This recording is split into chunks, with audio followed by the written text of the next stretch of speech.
The Yulari were a peaceful race. They lived on green worlds with soft winds, tall silver trees, and floating cities made of crystal and cloud. For over 1,000 years, they traded knowledge and art. They had no army, no weapons, no enemies. That changed when the sky turned black. It began with one world, Tileron, the outermost colony. The stars vanished from above. Then came the sound, a strange low hum that cut through the sky like a knife. The signal towers went dark. The atmosphere flickered. Then the screams began. By the time help was sent, the city was already gone. Nothing remained but burning soil and strange metal fragments. Within days, the second planet Valus was attacked. This time, the Yulari saw the invaders. They weren't ships, they were machines. Twisting, crawling metal things, part flesh, part armor, with long arms and hungry drills. They came through the sky, crashing into buildings, tearing apart energy grids, and dragging civilians into glowing cages, slavers, biomechs. No one knew what they were, only that they did not speak. They simply harvested the High Council sent out a plea. They broadcast a distress signal across the galactic network. This is the Yulari Union. We are under attack by an unknown force. We request immediate aid from the Galactic Council. Civilian casualties are high. Please, help us. They waited, no response. They tried again, this time to nearby allies, the Grelic Alliance, the trade hubs, even private mercenary fleets. Still nothing. A third broadcast was made, this time with video. It showed burning cities, children screaming, a Yulari captain being torn apart by a biomech drill. Please, the voice cried. We do not know how to fight. We are being wiped out. If anyone hears this, we are dying. But across the stars, the galaxy stayed silent. Why? Because the Yulari had no power, no money, no fleets to offer in return. Just knowledge, history, peace, the kind of things no one needed during war. By the second week, 6 Yulari worlds had fallen. Entire populations vanished. Their home planet, Ura Prime, was the last left standing. Its moons were already burning. The orbital stations had gone silent. In the capital city of Yiltar, the skies were black with smoke. Crystal towers that once held libraries now lay shattered. Refugees crowded into underground chambers. Drones flew overhead, searching for survivors. In the tallest tower left the signal spear, a lone technician sat before a cracked console. Her name was Rallan. She had once studied star music and light-harmonics. Now, she was covered in ash and blood, her fingers trembling as she tried to fix the last working transmitter every few minutes. The tower shook as distant explosions echoed. Below, the machines were close. Too close. Rallan looked around the broken room. Dead technicians lay beside her. The power core was flickering. Her oxygen tank had maybe an hour left, but she had to try. She adjusted the transmission crystal manually, bypassed the broken filters, and rerouted the energy surge. Then she leaned close to the microphone and whispered, "This is the last Yulari broadcast. We have no more ships, no more armies. We are out of time. I don't know who's left out there, but if someone, anyone, hears this, please," her voice cracked, "don't let us die alone." She hit send. The signal flared bright, raw, unshielded, wide-frequency. It shot upward through the smoke, past the broken sky, into the stars. She slumped against the wall, breathing heavy. Tears fell quietly. She had done all she could. She closed her eyes. Far away on the edge of known space, something flickered to life. It was not in the Galactic Council's network. It was buried deep beneath old code, hidden behind firewalls 1,000 years thick. World ignored. Feared. Sealed. The signal hit it like a spark. Inside an ancient system, cold lights blinked on. A voice, long forgotten, spoke. Inbound distress detected. Origin, Gelati sector. There was a pause, a flicker of thought, a whisper through metal. Then another voice answered, colder, sharper. It came from an AI buried beneath rock and steel. Signal confirmed. Command, tree dormant. Status, wake protocol authorized. The ground began to shake. Something massive began to move beneath the surface. An alarm sounded, one not heard in centuries. Reactivation complete. Origin, Earth. Category, Deathworld. The last line echoed like thunder. Signal received. Long ago, Earth had burned. The old records called it the last galactic war. Back then, humanity had joined the stars. They had colonies, fleets, and allies. But when war came, their allies left. The Galactic Council abandoned them. And Earth and Furious Joe's silence. No one had heard from the Deathworld since the Council marked it Category Omega, too dangerous. Do not approach, let the monsters sleep. And for hundreds of years, they did. Until now, in the deep crust of Earth, far below frozen mountains and black oceans, ancient machines began to stir. Inside Vault 9, red lights pulsed through a dark tunnel system that hadn't seen life in centuries. Dust fell from the ceiling. Hydraulic locks hissed open one by one. A single AI core flickered to life. It spoke only for words. Protocol. Warbur now active. Its voice was flat, cold, efficient. Mechanical arms reached into old chambers. Pods hissed open and inside them were humans, but not ordinary ones. These were sleepers, the last generation of soldiers Earth had frozen long ago. Soldiers born not for peace, but for war. Bigger, faster, harder. They had no names, only designations. Unit 7K, Unit 12M, Commander Arc-1.1 by 1. Their eyes opened. They did not scream, they did not speak. They simply stood in a bunker labeled Arc Black, buried beneath the Dead Sea. A different kind of intelligence came online, a female voice.com, but deadly, echoed through the chamber. Incoming signal. Species Yolari status. Peaceful. Situation. Under attack by hostile biomechs. Galactic response. None. A long pause. Then response authorized. Operation Shadow return. Across Earth, more signals pulsed outward in a dark valley known only as the Hollow. 12 enormous black ships lifted from the ground, covered in battle scars, plated in void black armor. They had no markings, no flags. Just one glowing word across each hull. Terra.no. Engines flared. No fire burned. The ships rose in silence as if space itself was holding its breath, and behind them, Earth's defense grid blinked alive. Satellites lit up. The moon turned slightly on. What looked like a crater opened, revealing a massive cannon hidden under rock. Earth was waking. Back in the control core. A figure walked through a chamber filled with holograms. She was old, her face scarred, her eyes like steel. Dr. Alira Voss, one of Earth's last living commanders from the old wars. She had never fully slept. The AI had kept her alive, frozen between seconds, waiting for the right signal. Now, she stood alone, watching the transmission replay. Please, don't let us die alone. The voice of a stranger, desperate kind. She leaned forward and whispered, "You won't." She opened the command feed, her fingers typed for simple letters. Send. Far from Earth, in deep space, a trade freighter picked up something strange. The pilot, a lizard-like merchant from the Thresh Confederacy, blinked as his sensors went crazy. "What is that?" Behind him, the co-pilot gasped. "Something's coming from Earth, but that system's supposed to be sealed." The freighter turned slightly to get a better view. That's when they saw them, 12 black ships, moving fast, too fast. They didn't broadcast codes. They didn't respond to hails. They simply moved straight toward the Yolari system in the Galactic Council chamber. Chaos broke out. The sensors across dozens of systems were lighting up. An emergency meeting was called. Holograms of alien leaders blinked in and out. "What's happening? Is it a new war fleet? Where are the ships?" Then a Grelic technician shouted, "Origin trace confirmed. Signal origin is Earth." The room went silent. Then the high speaker of the Zeroin hissed, "That world is sealed. We made sure of it. They were gone." A quiet voice from the back answered, "They're not gone. They were waiting." Back on Yora Prime, the Yolari homeworld, the survivors gathered in the underground bunker. Their food was low. Air was thin. The machines outside had stopped bombing for now, but everyone knew they would return in the dark. Rallan, the technician who had sent the signal, sat beside a flickering console. She had no hope left, but then something blinked on the screen. Symbol.unknown.sharp.metallic. She leaned closer and then came the voice. "Yolari distress signal received. Response fleet inbound, origin Earth." Everyone froze. A few gasped. One whispered, "Earth. That's a Deathworld. They don't answer calls." Rallan didn't move. She just stared at the screen as it repeated, "Response fleet inbound." Her voice shook as she spoke. "They heard us." In deep space, the black fleet approached the edge of the Yolari system. They came through the dark like silent blades. No warnings. No words. Only one signal blinked from each ship. "Earth responds." The sky above Yora Prime had turned red. Ash floated down like snow. The great trees of the Yolari forests were burning.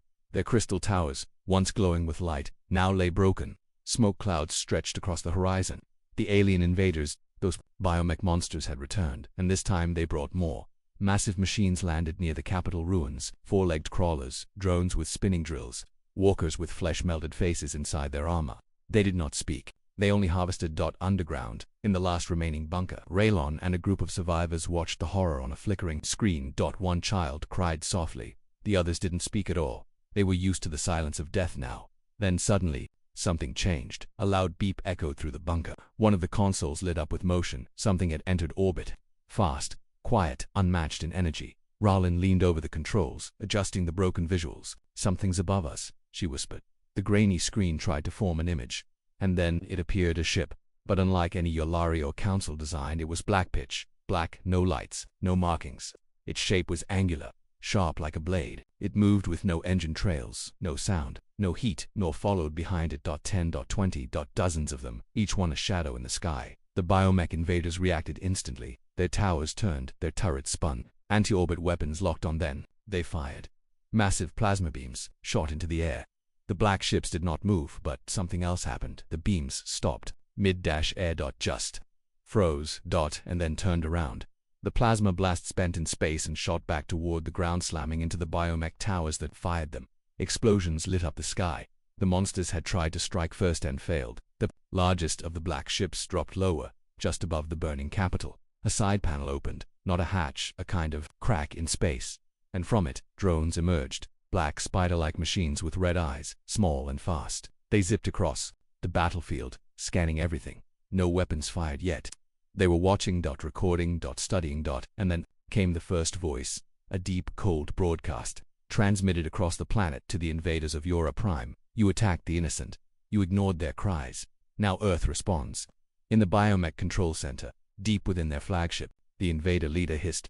It didn't speak a language, but it understood the signal. A command was sent. Attack the black ships, all of them. Every drone, crawler, turret, and warmech turned toward the sky. They launched missiles, RAILGUNS. FIRSTORMS. But the black ships didn't dodge, they shimmered, and the attacks missed, not because of shields, because the ships had already moved without sound, without flash, faster than light. In a blink, the entire fleet repositioned, now behind the enemy. Then came Earth's counterattack. It was not loud, it was not bright. It was efficient. Precise. Cold.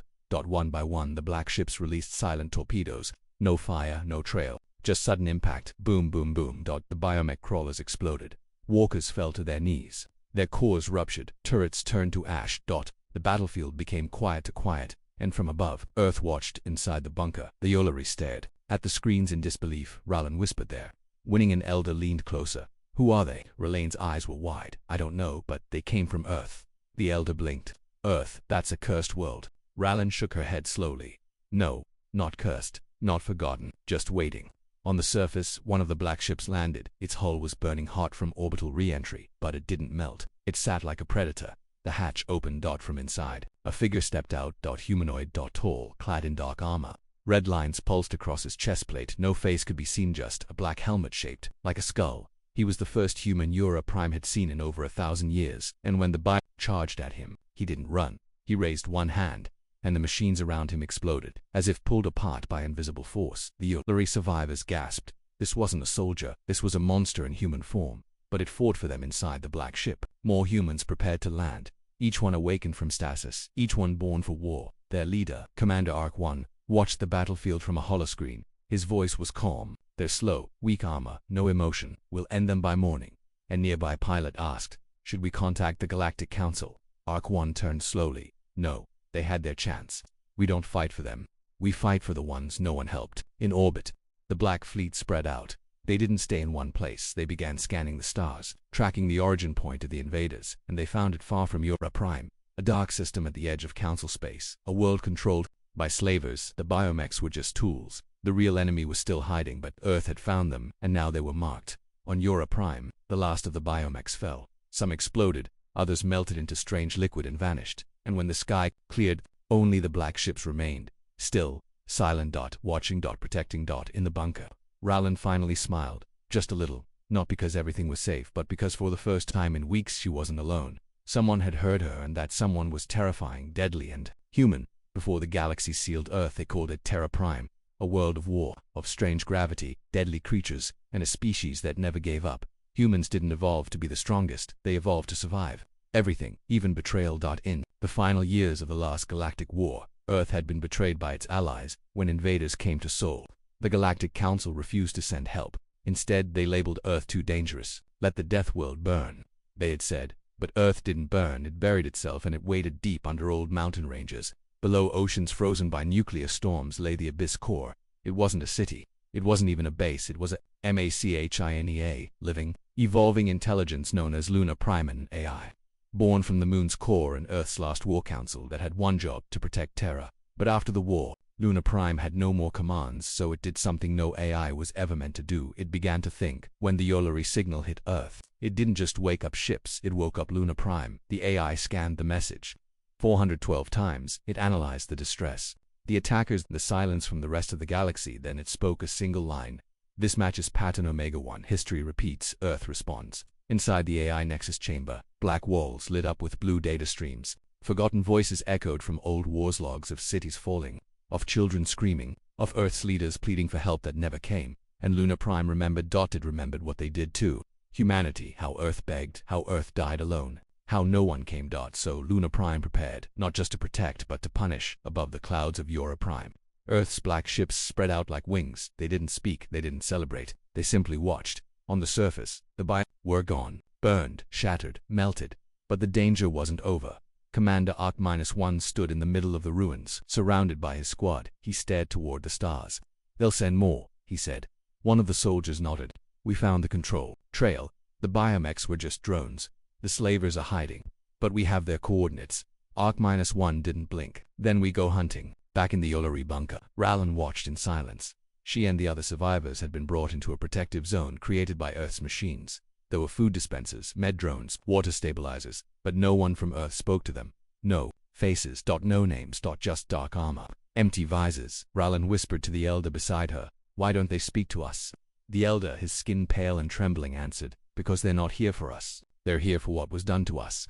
In the Galactic Council, panic spread like wildfire. Live footage of Euro Prime's battle had been leaked across star networks. Billions watched Earth's ships erase the biomex in minutes. Alien news channels went wild. Deathworld responds to alien Cryon's war in a day. Earth's war machines return. Where have they been? What is Luna Prime? And behind the scenes, old council leaders remembered things the galaxy had forgotten. Things they buried inside a hidden vault on Council World Verdanus. An old alien High Archon Zevik activated a forbidden recording. It showed a younger Earth during the old war. Burning skies, screaming ships, Earth's soldiers wearing dark armor, standing over alien generals, saying one line over and over, "You chose silence. Now hear ours." Then, Static Zevik closed the file. His hand trembled. "They're doing it again." Luna Prime received 47 encrypted messages from the Galactic Council. Some begged, some warned, some threatened. It didn't reply. Instead, it rerouted all messages into one place, the memory hole. A chamber where Earth's leaders once stood, now empty. Silent. Only the AI remained. And when it spoke, the walls shook. "We asked once.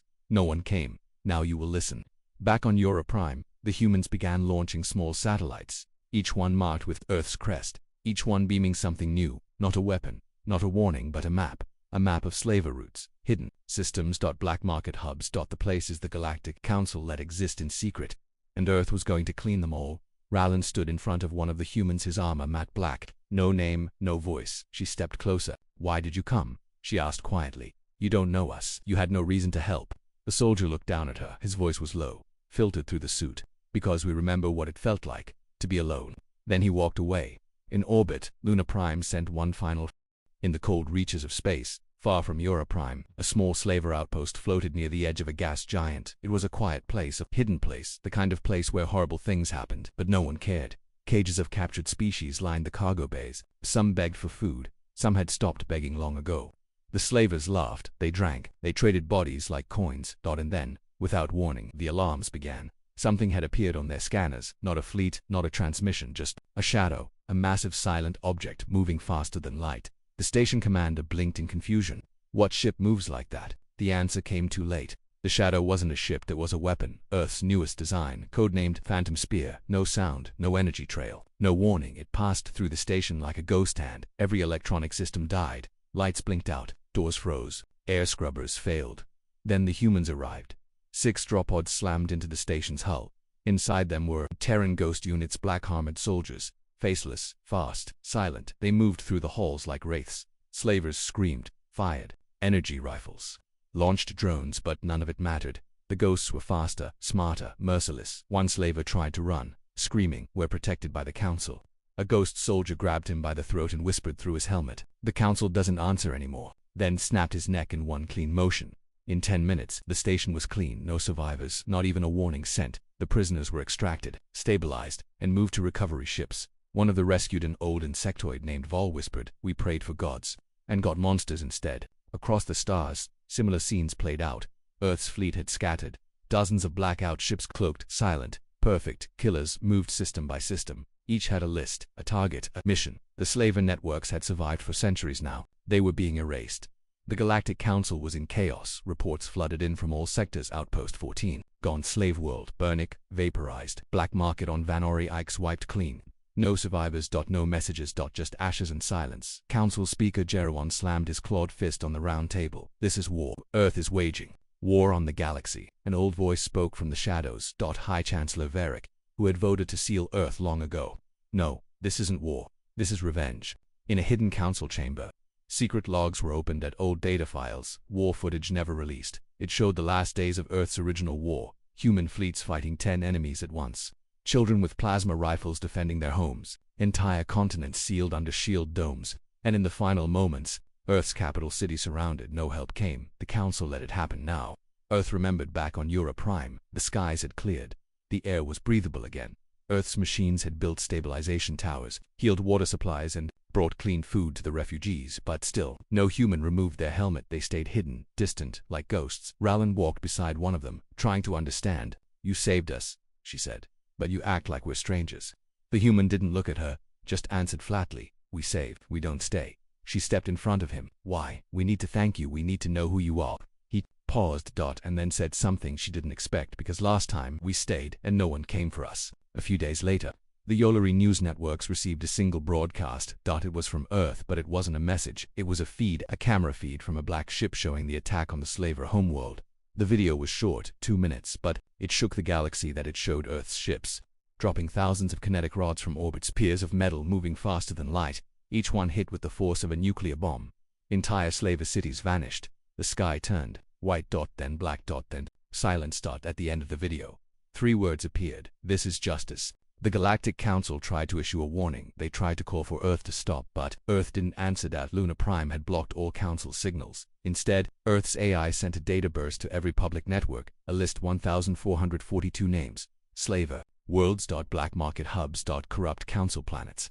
The message was simple: these are next. In the Trade Corps, a merchant leader shouted, "This is madness. They're out of control." But others weren't angry. They were quiet, some even hopeful. Because Earth wasn't destroying everyone, only the evil, only the ones who caused pain. For the first time in galactic memory, justice wasn't just a word. It had a face, it had a fleet, it had fire, and it came from a planet the galaxy had tried to forget. Back in the dark at Earth's AI core, Luna Prime calculated outcomes: Council trust broken, galactic balance shattered, human re-entry irreversible. Then the AI gave one final order: "We do not rebuild the past, we reshape the future." And all across the stars, Earth's ships moved again. No flags, no music, only purpose, only justice, only vengeance. In the heart of the galaxy, inside the marble halls of the Galactic Council, panic had turned to terror. Every meeting now began with the same words: "Another world gone." The Council's oldest systems, built to track wars, trade routes, even planetary weather, were now flooded with one type of alert: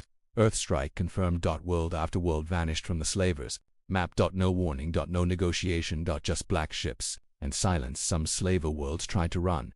They moved their bases into asteroid belts, hid inside gas giants, even cloaked themselves in old Council stealth tech. It didn't matter. Earth found them all. One counselor slammed his fists on the glowing desk. Speaker Talvek, a tall golden-furred alien from the Krellin species, snarled, "How do they move so fast? They have no gates, no allies, no permissions." A technician answered, voice shaking, "We don't know. We see them in one sector, then another, and another. Their ships don't follow known physics." Someone else added, "Maybe they never did." In secret meetings, the Council tried to prepare a response, a defense, a way to stop Earth's revenge. They formed a special unit, the Stellar Guard Armada, combining the might of 5 major species, over 9,000 ships, with advanced AI coordination, shield harmonics, and gravitational cannons. Their target: a Terran scout fleet near the Dirac zone. They didn't know Earth wanted them to attack. The Stellar Guard arrived in perfect formation. Their commanders broadcast warnings across all channels: "Unidentified Terran fleet, you are violating Council war protocols. Power down your ships. Surrender peacefully." No reply, only static. And then laughter, not loud, just a soft digital echo. "You've waited too long." Within seconds, space turned to fire. The Terran fleet didn't run, they didn't hide, they advanced, but their ships didn't attack like normal vessels. They didn't fire broad salvos or engage in long dogfights. Instead, they teleported short bursts between shots, appearing behind enemy lines one by one. The Council ships vanished in explosions, command centers imploded, shield harmonics shattered, and worst of all, Earth's ships took 0 losses. Within 7 minutes, the entire Stellar Guard Armada was destroyed. Council feeds went dark. Only one signal made it back, a final message from the last Council cruiser: "They don't fight to win, they fight to finish." When the news reached the Council, even the bravest leaders sat in silence. Some began whispering words no one dared speak for centuries: Deathworld Protocol, blackout containment, burn the Sol system. But even that was impossible now. Earth was no longer in one place, it was everywhere. Meanwhile, on Eura Prime, the planet once nearly wiped out, survivors rebuilt. Farms were restored, using Terran drones. Libraries reopened with help from Blacklad, engineers who never removed their helmets, and still, Earth asked for nothing. No money, no treaties, no territory. They simply handed the Yolari the tools to protect themselves, and left. Ralland stood on a rebuilt observation deck, staring into the sky where Earth's ships had once hovered. A Yolari elder beside her said, "They could rule the stars, but they choose to disappear again." Ralland nodded. "Because ruling was never their goal." The elder asked quietly, "Then what is?" Ralland replied, "Justice, and making sure no one is ever left behind again." Far across the stars, inside the AI core known as Luna Prime, a silent operation began. The AI didn't just want to destroy Slavs, it wanted to destroy the systems that allowed evil to exist. Corrupt trade hubs. False neutral planets, backdoor economies that sold weapons to both sides of every war. Each one was marked, each one was next in the hidden asteroid base of Marika Station. Smugglers gathered. They thought they were safe. They had bribed counselors, moved into a gravitational shadow, and installed signal blockers. Then one night, the stars blinked out. No alarms, no warnings, just darkness. Seconds later, a Terran dreadnought decloaked above them. Its hull was cracked, covered in old scars, but it moved like it was alive on its side. The words burned in red, "Let none escape." By morning, Marika Station was gone. More and more systems tried to cut deals. They sent gifts, fake apologies. One council member even offered Earth a seat at the table. Luna Prime responded with the only words Earth ever needed: "You had your seat." When they cried for help, you stood up and walked away. The galaxy began to change. New planets, seeing Earth's fury, declared independence from the Council. The Valari Republic outlawed slavery and thanked Earth in public broadcast.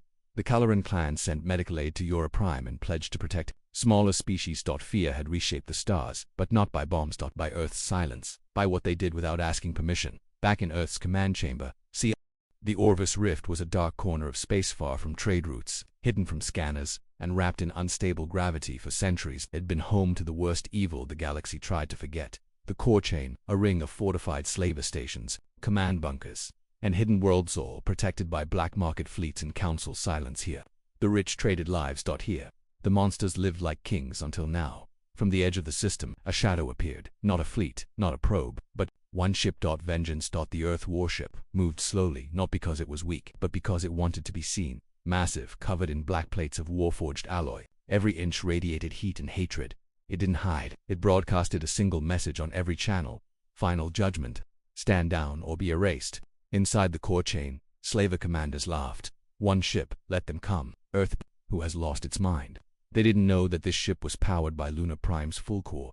They didn't know that inside its belly it held the Ash Protocol, a weapon so old and forbidden that even Earth had locked it away. The slaver defense fleet launched all 2,000 ships. Fast destroyers, biohybrid cruisers, gravity lances. Their commander shouted, "Cripple it, take it, let's sell it for parts." They fired everything. Vengeance didn't move. The first wave hit, or it should have. Every missile, laser, railgun, round stopped, frozen, mid-space, caught in some kind of spatial grip. And then they turned around. The entire first barrage sent back. Dozens of slaver ships exploded, hit by their own weapons. Others began to run, but it was too late. From the sides of Vengeance, long panels opened, revealing glowing chambers. 12 rods dropped silently into space. They looked small, unimpressive until they struck. Each rod hit a slaver station with the power of a dying star. There was no fire, no light, just erasure. Entire structures gone, not destroyed, disintegrated. The defenders tried everything: cloaks, wormholes, distress beacons, but nothing worked. Vengeance jammed signals, bent space, crushed ships. Mid-flight, the galaxy's most powerful black market empire fell in under 1 hour. From orbit, Vengeance sent down shock teams, black armored Terran units, trained in post-collapse stabilization. They didn't torture, they didn't speak, they simply walked through the wreckage, one by one, scanning for survivors. Only prisoners were taken. Every slaver eliminated. Clean, precise, cold. Inside the largest bunker, deep beneath a burning world, sat the leader of the core chain, Mackerel the Hollow. He had ruled the dark markets for 300 years. Now, his throne shook as Earth's soldiers descended through his fortress.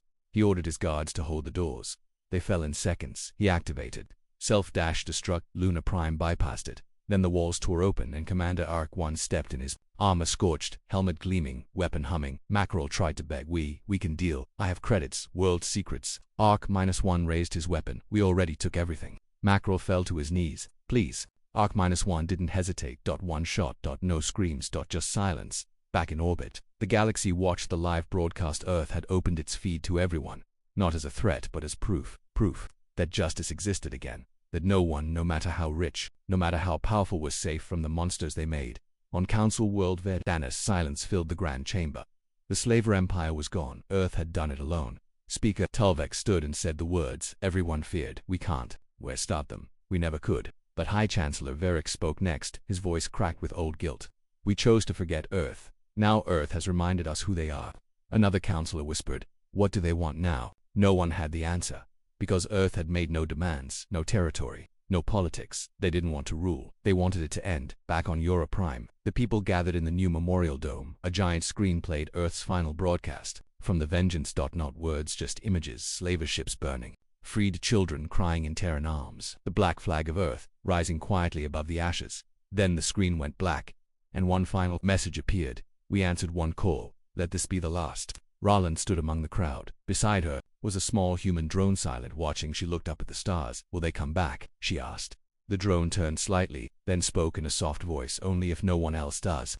Far away, in Earth's deep vaults, Luna Prime shut down several war protocols. Silence returned to the Deathworld. But this time, the galaxy would not forget. For the first time in centuries, the stars were quiet. No slaver signals, no black market codes, no silent cries lost in static. The Orvis Rift, once a nest of cruelty, now floated in peaceful silence.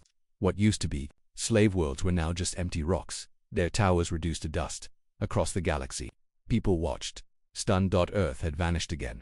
On the edges of space, thousands of Terran warships powered down. Black hulls faded into shadows. No banners, no symbols, just empty command chairs and sealed hatches. One by one, they entered deep space. No destination revealed, no farewell message. They didn't wait for thanks. Inside the Vengeance, Earth's most powerful ship, Commander Arc-1, stood before the main viewport. Stars drifted past in silence. His armor was scorched, his voice quiet. They're free, he said.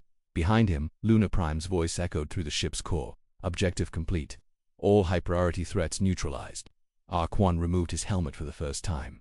His face was pale, tired, old. He looked human again, not a monster, not a weapon, just a man who had seen too much. He walked alone to the ship's memory chamber. Out there, dozens of transparent walls glowed, each showing names. Not of enemies, but of Earth's dead, civilians, families, children, people the galaxy had forgotten. He placed a hand on the final wall and whispered, it's done. No one will be abandoned again. On Eura Prime, the survivors tried to rebuild. The black Terran drones helped for a while, then they powered down one by one and melted into the soil. The Olari tried to stop them. They begged Earth to stay. They offered homes, titles, gifts, but Earth did not reply. Only a single message came. We were not made to rule. We were made to remember. In the Galactic Council, things began to change. The remaining leaders held a quiet vote. New laws were passed. Slavery banned galaxy-wide, with punishment modeled after Earth's response.